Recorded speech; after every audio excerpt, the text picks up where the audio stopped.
On nous dit béni soit l'Éternel. Béni soit l'Éternel. On nous dit gloire à Jésus. Gloire à Jésus. Gloire à Jésus. Gloire à Jésus. Gloire à Dieu. Gloire à Dieu. Gloire à Dieu le Père. Gloire à Dieu le Père. Gloire au Saint-Esprit. Gloire au Saint-Esprit. Merci Jésus. Merci Jésus. Merci Jésus. Merci Jésus. Louez Jésus. Louez Jésus. Béni soit l'Éternel. Béni soit l'Éternel. Béni soit l'Éternel.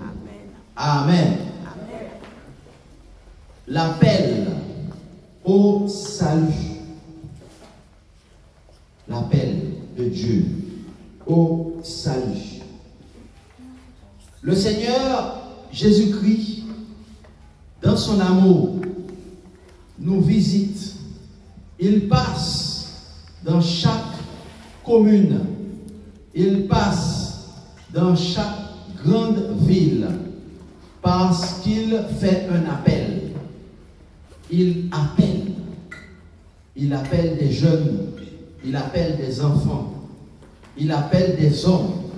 Il appelle des femmes au salut.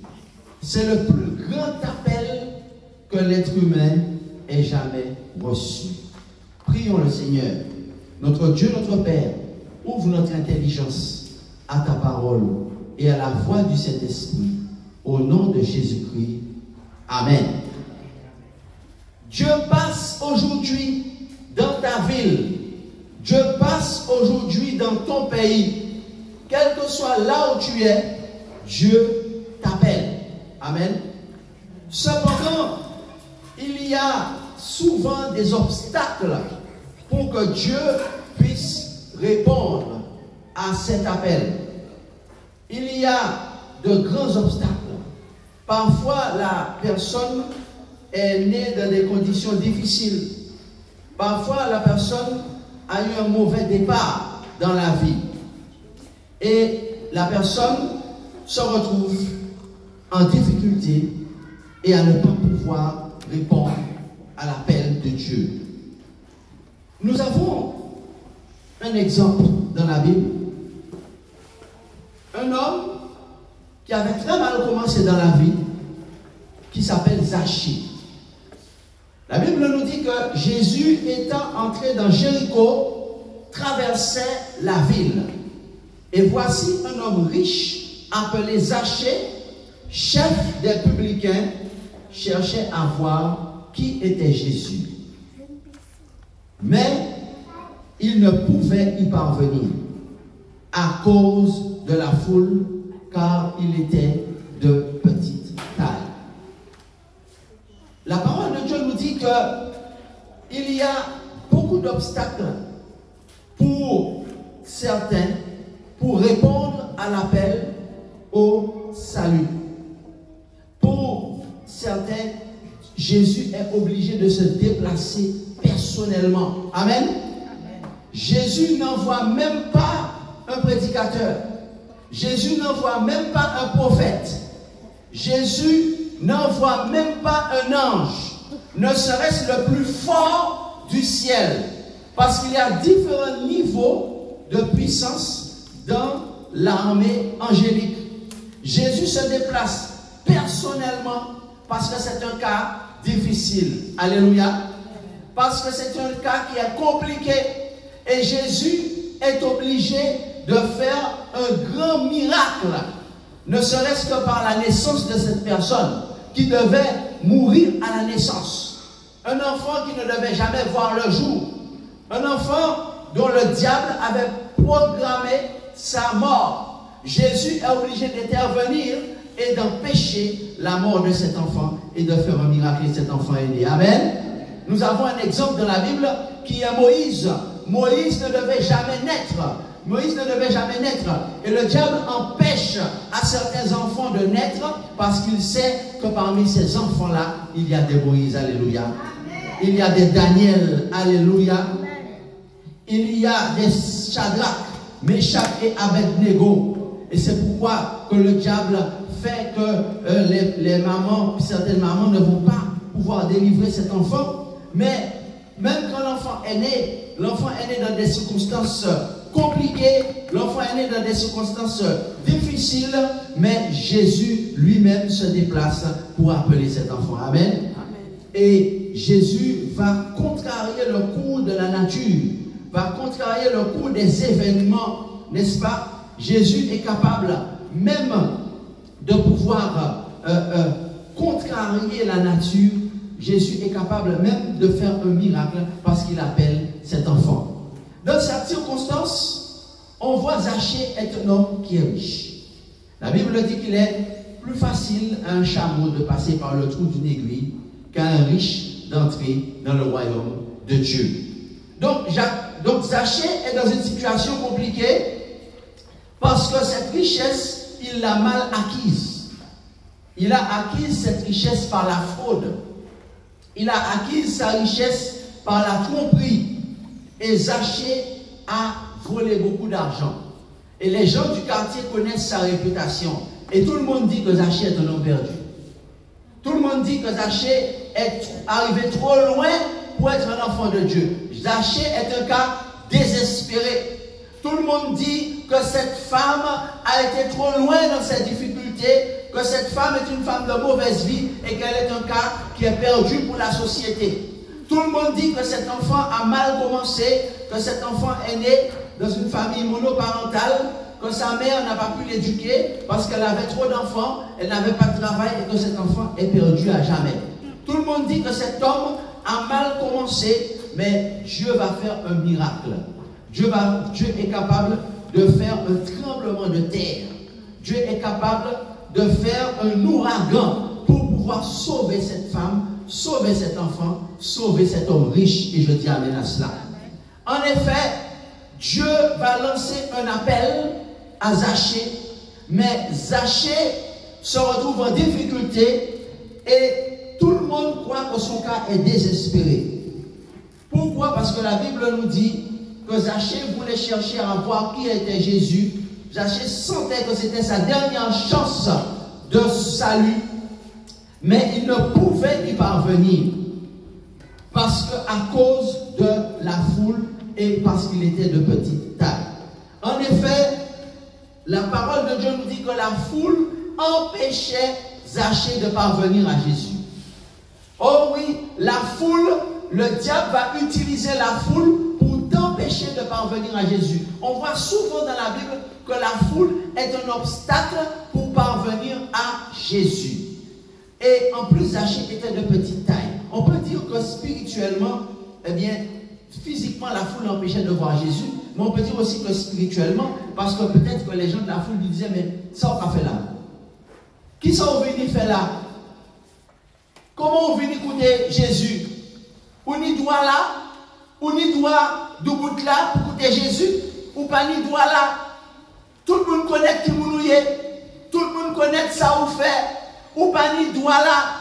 Et quand les gens ne lui disaient pas cela, le regard que les gens lui lançaient lui faisait comprendre que sa place n'était pas là. Mais en plus, il était de petite taille. Ça veut dire que physiquement, il ne pouvait pas rivaliser avec la foule. Mais heureusement que Jésus va contrarier le cours de la nature, le cours de l'histoire. La nature a fait qu'il était de petite taille.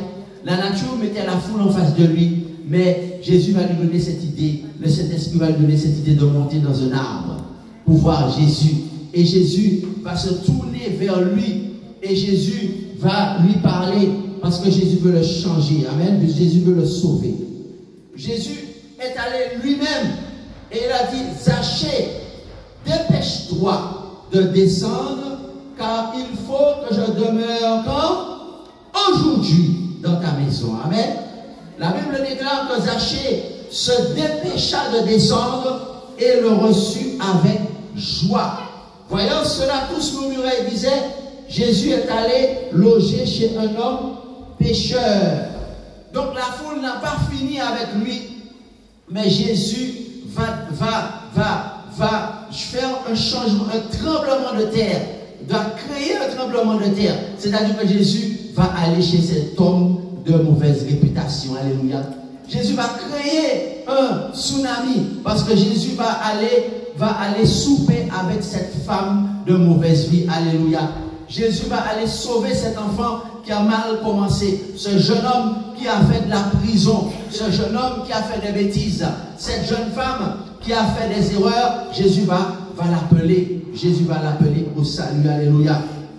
Maintenant, quand Dieu fait un appel dans ta vie, que se passe-t-il? Quand Dieu fait un appel dans ta vie, qu'est-ce qui se passe? Eh bien, quand Dieu fait un appel dans ta vie, il y a au moins deux choses qui se passent. Quand Dieu fait un appel dans ta vie, premièrement, nous avons dit que, eh bien, la foule va s'opposer à cet appel. C'est-à-dire, la masse ou la majorité ne va pas comprendre cet appel. C'est la première chose. Mais la deuxième chose, c'est que quand Dieu fait un appel dans ta vie, eh bien, Dieu va te donner une vie toute tracée. Et je dis gloire à Dieu pour cela. Dieu va te donner une vie toute tracée. Dieu va te donner une vie sur des rails. Dieu va remettre ta vie sur les rails, comme un train qui va vers une belle destination, et il va te mettre en route vers le bonheur, en route vers la mission qu'il t'a confiée. Alléluia. En réalité, Dieu est en train de rassembler les gens. Dieu les appelle un à un, et il les met dans un lieu pour leur donner à chacun sa place dans le royaume. Et je dis amen à cela. Dieu déclare, je t'envoie ici à un. Dieu dit à un autre, je t'envoie là. Dieu dit, ta place est ici. Comme nous l'avons entendu tout à l'heure. Dieu dit, ta place est là. Alléluia. Lorsque Dieu appelle un enfant, lorsque Dieu appelle un jeune, lorsque Dieu appelle un homme, ta vie est formée. Alléluia.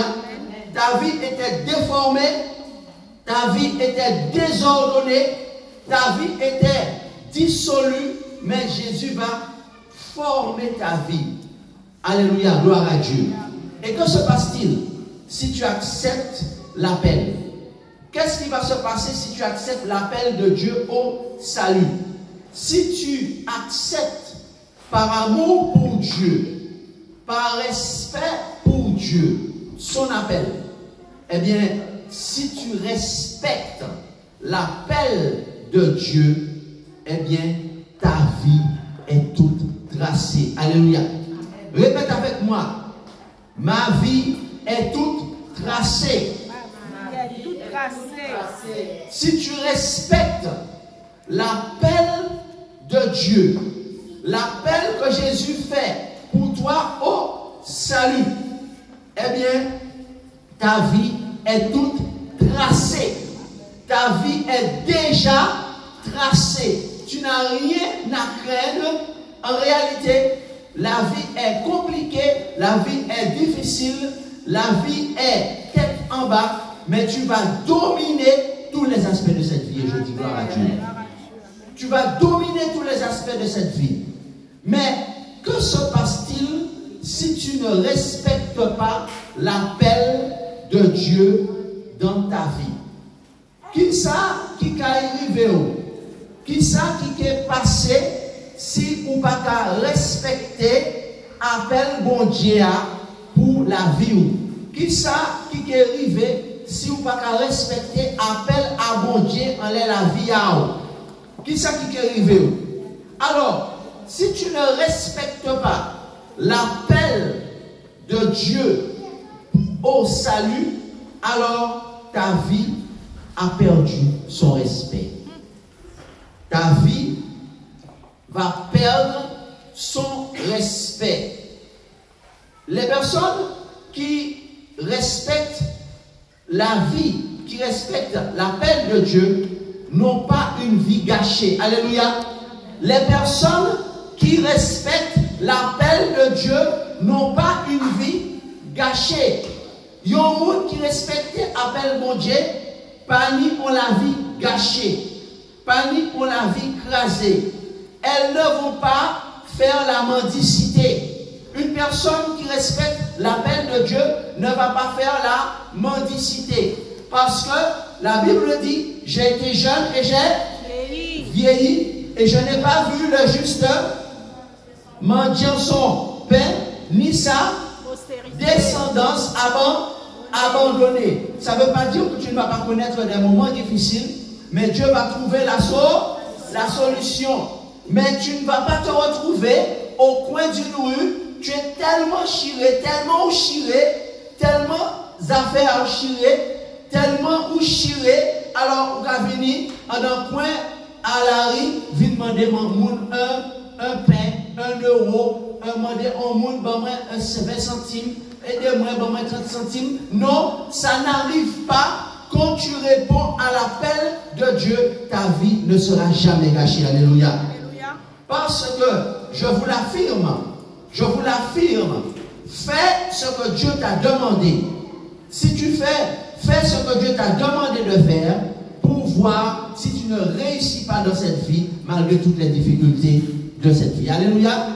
Fais ça, mon Dieu, dit ou fait. Obéis à mon Dieu. Fais ça, mon Dieu, dit ou fait. Et ok, ouais, si vous n'avez pas réussi en toute difficulté à la vie. Fais exactement ça, mon Dieu, dit ou fait. Et ok, ouais, si vous n'avez pas réussi malgré toute difficulté à la vie. Si tu dis, Seigneur, me voici, envoie-moi, tu verras si tu ne découvriras pas la grandeur de Dieu et sa majesté dans toute sa puissance. Alléluia. Si tu ne le fais pas, si ou pas accepter l'appel de Dieu au salut, si ou pas accepter l'appel de Dieu au salut, alors qu'est-ce qui est passé? N'importe qui monde, n'est-ce pas? Eh bien, n'importe qui monde qui est arrivé déstabilisé. En réalité, quel que soit n'importe qui pourra te nuire, même un enfant pourra te nuire. En réalité, ce que Dieu nous demande, c'est que tu vas identifier dans le plan du salut la partie qui te concerne. Amen. Tu vas identifier dans le plan de Dieu quel élément t'appartient, quel élément qui t'est réservé. Parce que quand Dieu fait un appel, c'est un appel qui est personnel. C'est un appel qui est individuel. Dieu vient te chercher, toi, quel que soit là où tu es, Dieu vient te chercher. Et il faut que tu sois suffisamment éclairé pour que tu puisses identifier la partie qui te concerne dans le plan du salut. Pourquoi? Parce que lorsque tu l'auras identifié, tu es établi parce que tu as une intimité avec Dieu. Et je dis amen à cela. En réalité, il y a des gens qui ont choisi depuis Adam ventre maman. Il y a des personnes que Dieu a appelées depuis le sein de leur mère. Dieu a appelé certaines personnes depuis leur naissance. Mais si tu ne donnes pas d'importance à ton appel, si au papa appelle ou importance, appelle mon Dieu qu'a fait, mon Dieu qu'a relé, mon Dieu qu'a appelé, mon Dieu qu'a envoyé pasteur appelé, mon Dieu qu'a envoyé prophète appelé, Jésus même qui a déplacé pour venir appeler. Mais est-ce qu'on a ça importance? Est-ce qu'on a importance à appel bon Dieu à dans la vie? Est-ce qu'on a bon Dieu importance appel bon Dieu à dans la vie? Alors, si tu ne donnes pas d'importance à ton appel, n'importe qui pourra te faire paniquer. N'importe quoi te fait paniquer. N'est-ce pas? Au monde qui dit et on bagaille. Au monde qui parle et on qui paniquer, on qui prend la fuite, on qui prend la vol. Pourquoi? Parce que on ne pas répondre à l'appel de Dieu. Alors, lisons ensemble dans le livre du prophète Jérémie au chapitre 1er. Jérémie, nous allons lire ensemble dans le livre du prophète Jérémie au chapitre 1er à partir du verset 4. La parole de Dieu nous déclare ceci. Et nous dit, Jérémie chapitre 1, et nous allons lire à partir du verset 4. l'Éternel parle et dit ceci. La parole de l'Éternel le fit adresser en ces mots. Avant que je t'eusse formé dans le ventre de ta mère, je te connaissais. Amen. Qui ça, bon Dieu qu'a dit? Bon Dieu qu'a dit, avant que je t'eusse formé dans le ventre de ta mère, je te connaissais. Il y a des gens, bon Dieu, qui ont appelé depuis, dans votre maman. Il y a des gens que Dieu appelle depuis à leur naissance. Depuis que la mère est enceinte, Dieu les a déjà choisis pour être sauvés. Parce que Dieu connaît leur cœur, n'est-ce pas? Dieu connaît leur cœur. Alors, nous lisons au verset 5. Avant que je t'eusse formé, je te connaissais. Et avant que tu fusses sorti de son sein, avant que tu es né, je t'avais consacré. Alléluia. Et je t'avais établi prophète des nations. Alléluia. En réalité, bon Dieu, ni des gens que Dieu a choisi depuis avant yon né, n'est-ce pas? Mais, je vais poser nous en question. Qui est le monde qui a consacré bon Dieu, mon monde que bon Dieu a appelé? Est-ce que c'est l'église? Est-ce que c'est les pasteurs? Est-ce que c'est les anciens? D'après texte ça, la Bible a dit, avant que je t'eusse formé, je te connaissais. Donc, vous êtes quand même sorti dans votre maman, vous êtes quand même né, comme vous êtes déjà choisi. Et il continue, il dit, avant que tu fusses sorti de son sein, je t'avais consacré. Alors, qui est-ce qui a consacré? Il y a un monde qui choisit. Est-ce que c'est pasteur? Est-ce que c'est prophète? Est-ce que c'est l'église? La Bible déclare que c'est Dieu qui consacre un homme, une femme qui a été choisi. Alléluia.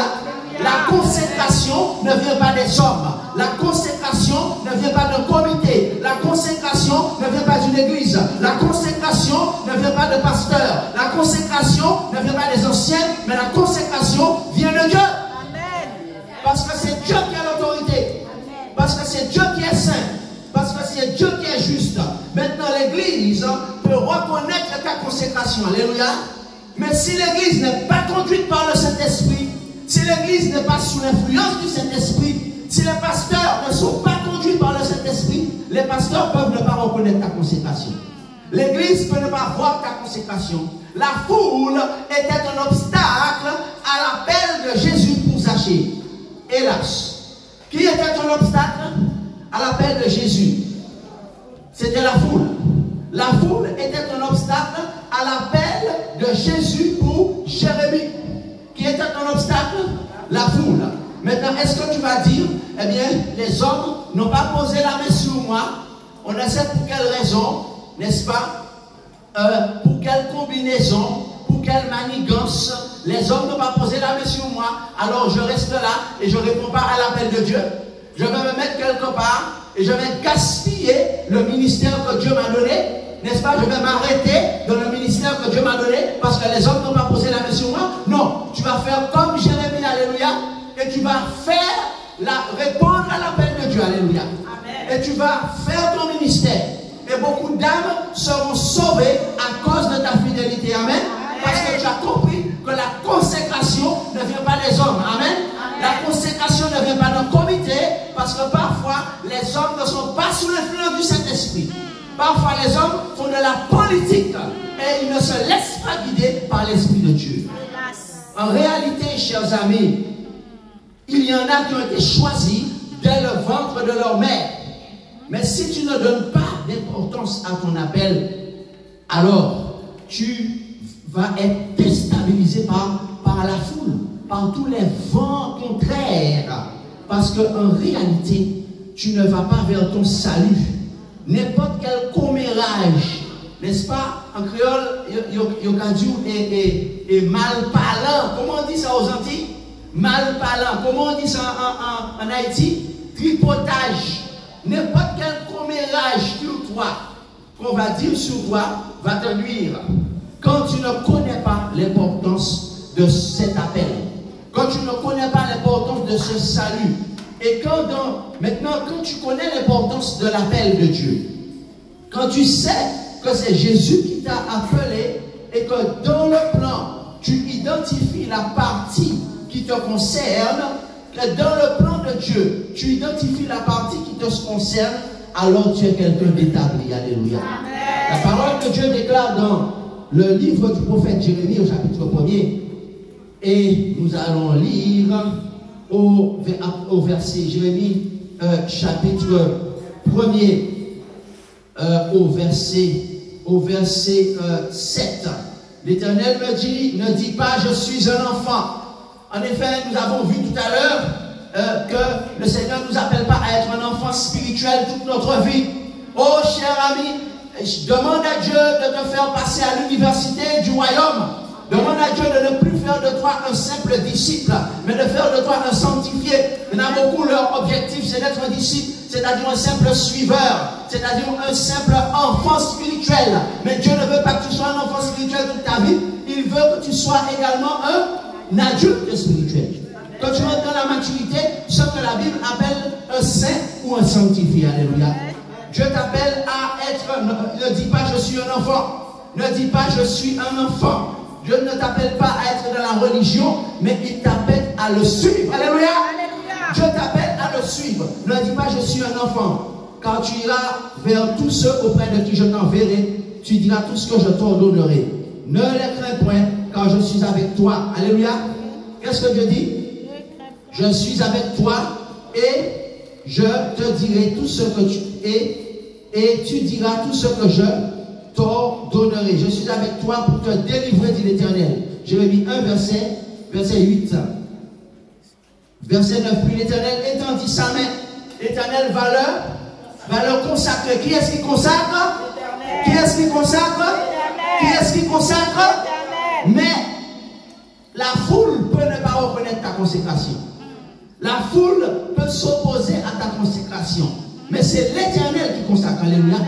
L'Éternel étendit sa main et toucha ma bouche. Et l'Éternel me dit, voici, je mets mes paroles dans ta bouche.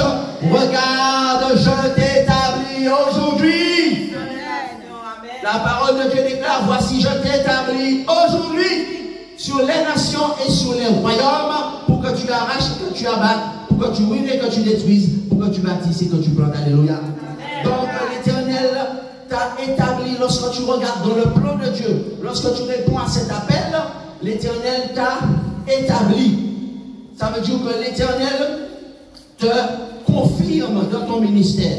L'Éternel te place dans une place où personne ne peut te retirer. Car quand Dieu te fait un appel et que, n'est-ce pas, les hommes, alors, lorsque Dieu t'a établi, qu'est-ce qui se passe? Qui ça qui a passé le bon Dieu qui a confirmé dans le ministère? Eh bien, les personnes malveillantes, les personnes nuisibles, n'est-ce pas? Tu n'as pas peur d'eux. Alléluia. Amen. Tu n'as pas peur d'eux parce que tu sais que tu as une intimité avec Dieu. Alléluia. Parce que quand Dieu te fait un appel et que les hommes ne reconnaissent pas cet appel, ce n'est pas étonnant, car ce ne sont pas eux que Dieu avait appelés. Mais quand l'homme veut te nuire, ce n'est pas toi qu'il voit. Il voit le jeune homme, il voit le frère, il voit le petit cousin, il voit le neveu, n'est-ce pas? Il a vu en toi le talent. Il a vu en toi le ministère. Il a vu le talent. Il a vu le ministère. Mais il n'avait pas planifié cela. Il n'avait pas planifié pour cela. Il n'avait pas planifié pour cela. Alors, puisque l'homme n'a pas reçu l'appel que tu as reçu, et n'a pas planifié cela, le grand conseil de Dieu va t'établir. Alléluia. Amen. Le grand conseil de Dieu va t'établir. Alléluia. Alléluia. Tu n'as pas besoin de faire des réclamations. Tu n'as pas besoin de faire des actions. Mais soumets ta volonté à celle de Dieu. Alors, ils diront, tu ne fais pas partie de. Ils diront, tu ne fais pas partie de notre groupe. Ils diront, nous n'admettons personne dans notre cercle. Ils diront, tu ne fais pas partie de ce cercle-là. Dans notre cercle, nous sommes dans un cercle fermé. Et nous n'admettons personne dans notre cercle. Alors le Seigneur va disperser ce groupe. Alléluia. Le Seigneur va disperser ce groupe. Car le Seigneur lui-même voulait agrandir le cercle. Alléluia. Le Seigneur lui-même voulait former une armée. Car le Seigneur lui-même voulait former la relève. Parce que les personnes qui étaient en responsabilité sont fatiguées, doivent partir se reposer. Et le Seigneur voulait agrandir le cercle. Le Seigneur voulait former une armée. Il voulait préparer la relève, mais ils n'ont pas été attentifs à la voix VOIX de Dieu et à la voix VOIE de Dieu. Alors le Seigneur lui-même va préparer la relève. Amen. Le Seigneur va faire ce qu'ils n'ont pas fait. Alléluia. Et c'est ce que nous voyons dans le livre des Actes. Nous voyons cela dans le livre des Actes, au chapitre 2 et au verset 39. Dans Actes chapitre 2 et au verset 39, le Seigneur nous déclare ceci. Il nous dit, Acte 2, verset, nous pouvons lire à partir du verset 38. Pierre leur dit, alors les dirigeants du peuple, n'est-ce pas, ils ont été touchés, mais il y en a certains qui n'ont pas accepté l'appel de Dieu. Ils n'ont pas accepté l'appel de Dieu parce qu'ils étaient dans un cercle fermé. Et ils voulaient rester dans ce cercle et personne ne pouvait être admis dans ce cercle. Mais voilà ce que Jésus leur dit par la bouche de Pierre. Pierre leur dit, repentez-vous. Ça veut dire quoi, repentez-vous? Changez votre mentalité.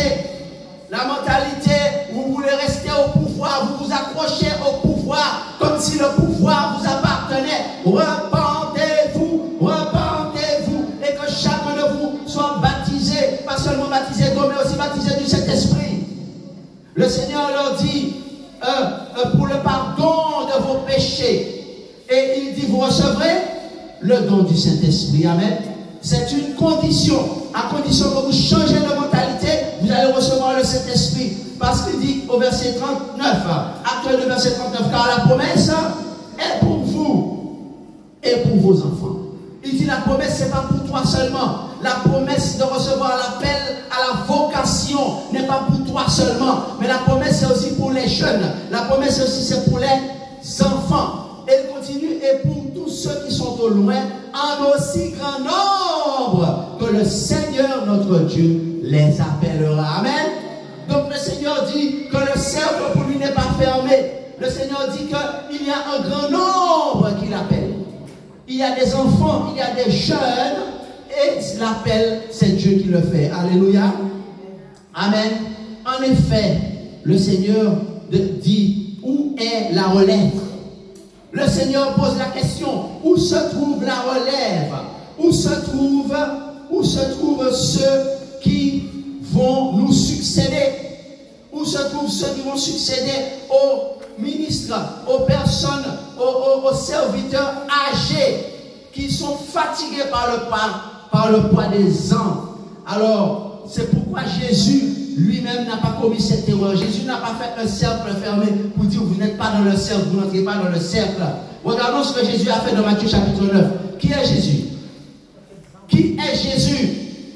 Jésus est la pierre qui a été rejetée par le cercle fermé, par les dirigeants fermés d'esprit et de cœur, sur laquelle a été bâtie l'église. Alléluia. La pierre principale de l'angle. Alors Jésus est notre exemple. Alors lisons ensemble dans Matthieu chapitre 9. Matthieu chapitre 9, nous allons lire où est la relève, où se trouve la relève. Alors, dans Matthieu chapitre, nous lisons ensemble Matthieu chapitre 9, à partir du verset 30. Matthieu chapitre 9, nous allons lire à partir du verset 35. Jésus parcourait les villes.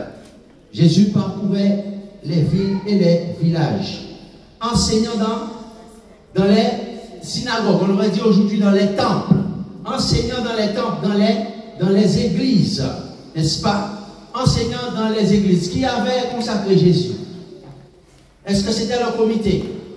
Est-ce que c'était les prêtres? Est-ce que c'était le Sanhédrin? Est-ce que Jésus avait reçu l'imposition des mains des hommes? Mais pourtant, il parcourait les villes, il parlait dans les synagogues parce que Dieu l'avait consacré. Amen.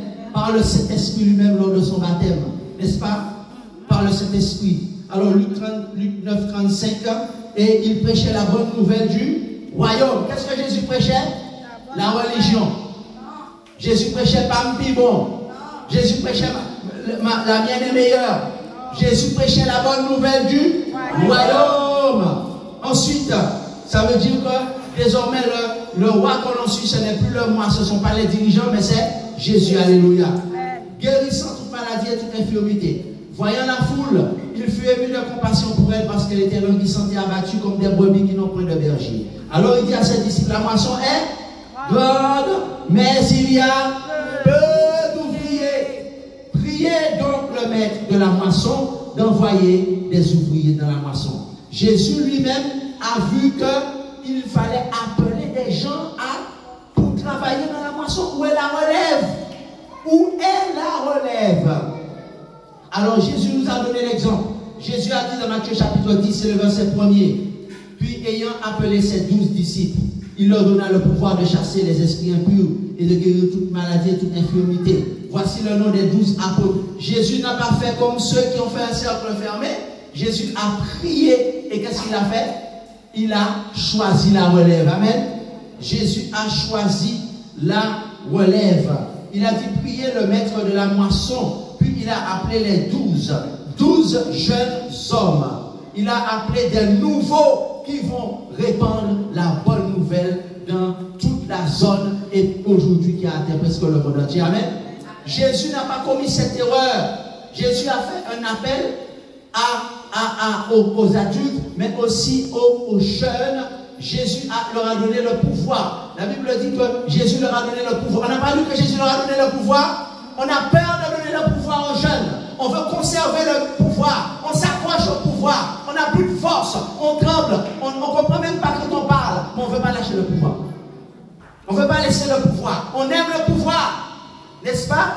En réalité, Jésus leur a donné le pouvoir. Parce que Jésus faisait confiance à l'appel de Dieu aux jeunes. Qui est-ce qui fait confiance aux jeunes aujourd'hui?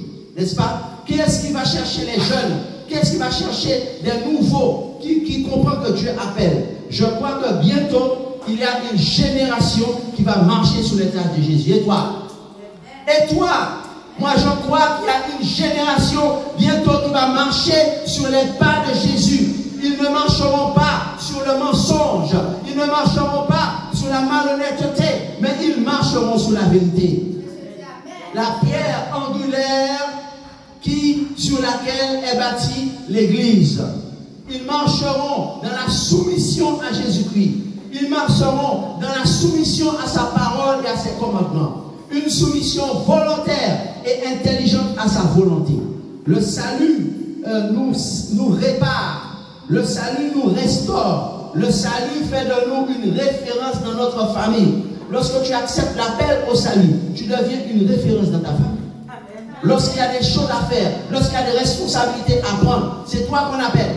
Tu deviens une référence dans ta famille. Lorsque tu réponds à cet appel, tous les membres de la famille peuvent être égarés, loin de la foi, mais toi tu es une référence dans ta famille. Parce que le salut fait de toi quelqu'un d'important. Parce qu'en réalité, Jésus t'a choisi. Et tu sais prendre des responsabilités dans la famille, dans ta famille biologique, mais aussi dans ta famille spirituelle. Tu prends tes responsabilités. Même si on ne reconnaît pas ton appel, mais tu prends tes responsabilités parce que c'est Dieu qui t'a choisi. Amen. Alléluia. en réalité, lorsque le salut devient pour toi plus important, n'est-ce pas, que ton travail. Le salut devient pour toi plus important que de l'argent. Le salut devient pour toi plus important que poste à l'église. N'est-ce pas? Tu veux t'accrocher à des postes à l'église pour ne pas répondre à l'appel au salut. Le salut devient plus important. Et c'est ce qui est arrivé à l'apôtre Paul dans Philippiens chapitre 3 et le verset 4. Nous allons lire le dernier texte pour aujourd'hui, pour ce matin.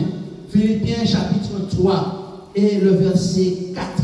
Nous allons lire que lorsque tu acceptes l'appel de Dieu au salut, alors le salut, tu vois que c'est important. L'appel que Dieu te fait, tu donnes plus d'importance à cet appel que toute autre chose. Philippiens 3, verset 4. Il dit, moi cependant, alors à partir du verset 3, il dit, car les circoncis, c'est nous, n'est-ce pas? Et nous ne mettons point confiance en la chair. Moi aussi cependant, Philippiens 3, verset 4, j'aurais sujet de mettre ma confiance en la chair. Si quelqu'un d'autre croit pouvoir se confier en la chair, je le puis davantage.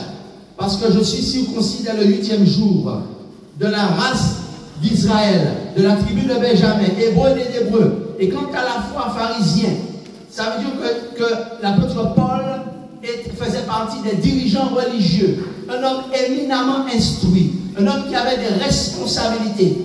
Mais lorsque Dieu l'a appelé, il a dit au verset 7, Philippiens 3, verset 7, mais ces choses qui étaient pour moi des gains, je les ai regardées comme une perte à cause de Christ. Alléluia. Et même je regarde toutes choses comme une perte à cause de l'excellence de la connaissance de Jésus-Christ, mon Seigneur, pour lequel j'ai renoncé à tout, et je les regarde comme de la boue afin de gagner Christ. Amen. Donc, lorsque tu as répondu à l'appel de Dieu pour le salut, tu vois que cet appel est plus important qu'un travail, que ton travail. L'appel est plus important qu'un poste. L'appel de Dieu est plus important que beaucoup d'argent parce que Dieu t'a choisi. Dieu t'a choisi et tu veux sauver ton âme. Qu'est-ce que tu vas donner en échange de ton âme? De l'argent? Qu'est-ce que tu vas donner en échange de ton âme? Un poste dans cette société? Qu'est-ce que tu vas donner en échange de ton âme? Des biens matériels? Non. Parce que rien de tout ça ne peut acheter ton âme. Ton âme, tu peux la sauver seulement en répondant à l'appel au salut. Et ainsi, lorsque tu as compris l'importance de ton appel, tu vivras l'évangile autrement avec plus de joie.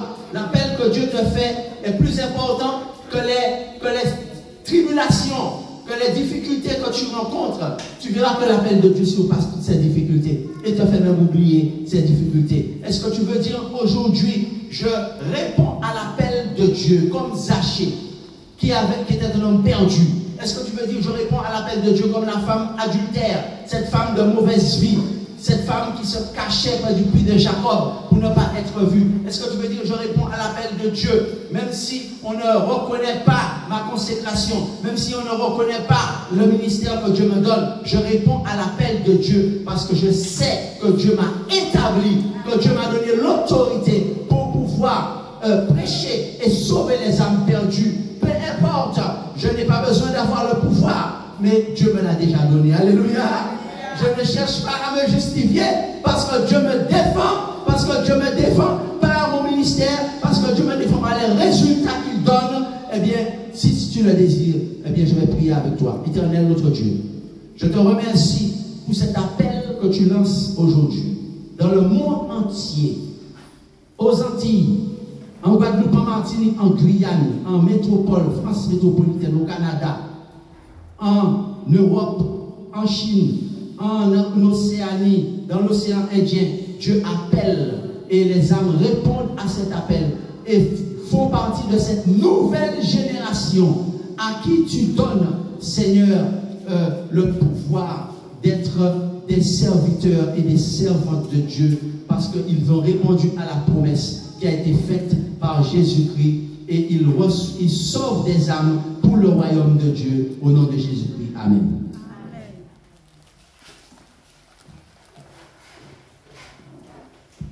Levons-nous et nous allons chanter « Dieu me conduit par sa bonté suprême ». le numéro 3. Les paroles qui se trouvent au numéro 3.